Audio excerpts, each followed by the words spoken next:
Welcome to double seven media. నేను మీ ఆదినారాయణ.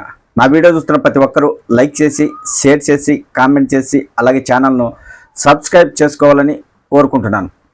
రాష్ట్రంలో మళ్ళీ కరోనా కేసులు నమోదవుతుండడంతో ప్రజల్లో ఒక భయం మొదలైందని చెప్పవచ్చు. నిన్ననే ఢిల్లీలో 27 కేసులు నమోదైనట్లు తెలుస్తుంది. అదే కాకుండా ఆంధ్రప్రదేశ్లోని విశాఖపట్నం పరిధిలో ఒక కరోనా కేసు, కడపలో 2 కరోనా కేసులు నమోదైనట్లు సోషల్ మీడియాలో అయితే విస్తృతంగా ప్రచారం జరుగుతుంది. రాష్ట్రంలో కరోనా ప్రారంభం కాబోతుంది అనే సంకేతాలు అయితే వస్తున్నాయి.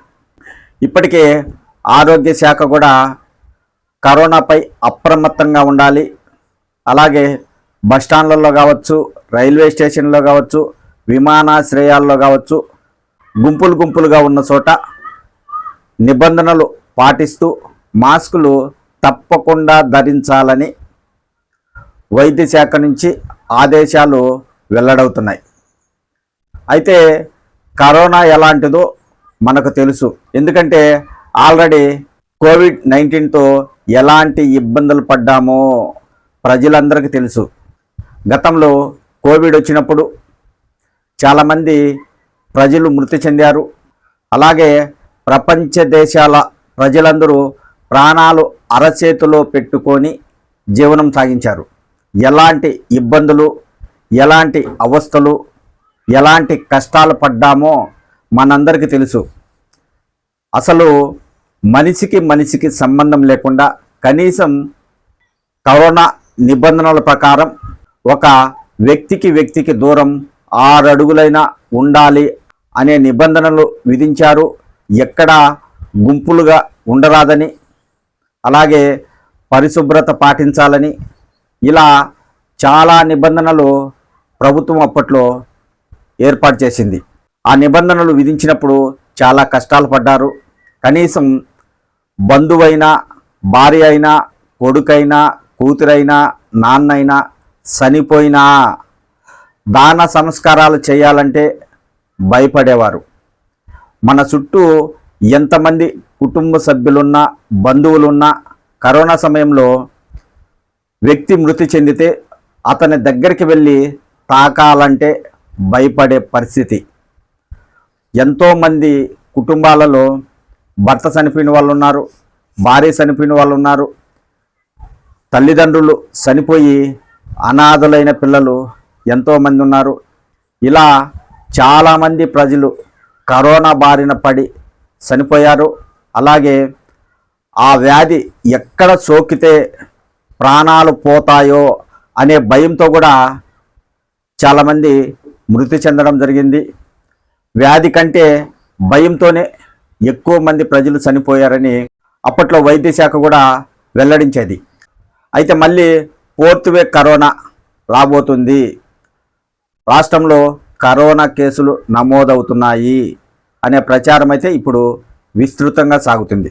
అయితే ఇప్పుడు కడపలో మాత్రం కరోనాపై ఎక్కువగా చర్చ సాగుతుంది. కడపలో తెలుగుదేశం పార్టీ అధిష్టానం మే 26, 27, 28 ఈ 3 రోజుల పాటు మహానాడు కార్యక్రమం నిర్వహించబోతుంది. అన్ని ఏర్పాట్లు కూడా పూర్తి చేశారు.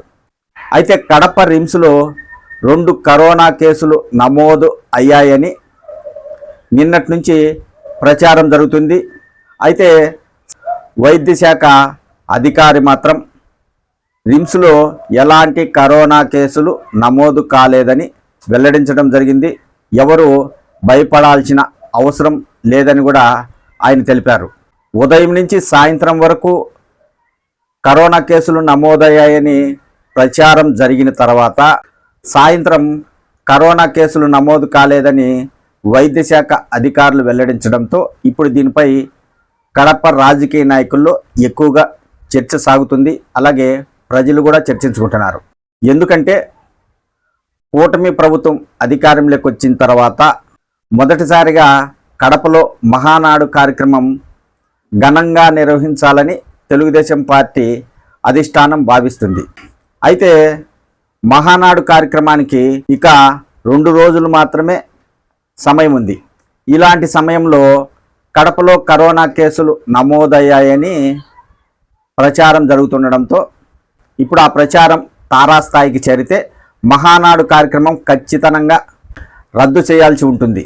కాబట్టి కడపలో కరోనా కేసులు నమోదు కాలేదని వైద్య శాఖ అధికారులు మహానాడు కార్యక్రమం జరగడానికే చెప్తున్నారు అని వైఎస్ఆర్ కాంగ్రెస్ పార్టీ నాయకులు అంటున్నారు. కొంతమంది కూడా ఇలాగే చర్చించుకుంటున్నారు.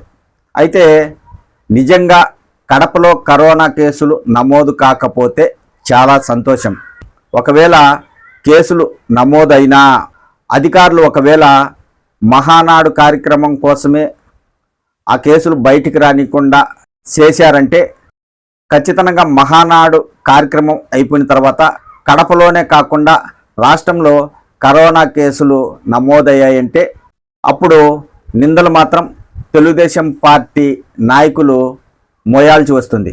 ఎందుకంటే మహానాడు కార్యక్రమానికి రాష్ట్రం నలుమూలల నుండి కార్యకర్తలు నాయకులు తరలి వస్తారు. మరి లక్షలాది మంది ఒకే చోట గుమికూడితే కడపలో కేసులు కానీ నమోదై ఉంటే కరోనా వ్యాపించే అవకాశం ఉంటుంది. ప్రస్తుతం అయితే కరోనాపై మాత్రం విస్తృతంగా ప్రచారం జరుగుతుంది. రాష్ట్రంలోనే కాకుండా దేశంలోని పలు రాష్ట్రాలలో కరోనా కేసులు నమోదవుతున్నాయని వైద్య శాఖ ఎప్పటికప్పుడు కేసులకు సంబంధించిన వివరాలు విడుదల చేస్తుంది. ప్రచారం ఎక్కువగా జరుగుతుండడంతో ప్రజలైతే భయపడుతున్నారు. అధికారులు చెప్పిన మాట నిజం కాకుండా మహానాడు తర్వాత కరోనా కేసులు పెరిగితే ఆ నింద మాత్రం తెలుగుదేశం పార్టీ పెద్దలు మోయాల్సిన పరిస్థితి అయితే వస్తుంది. మొత్తానికైతే కడపలో జరిగే మహానాడు కార్యక్రమానికి కరోనా గండం ఉందని చెప్పవచ్చు.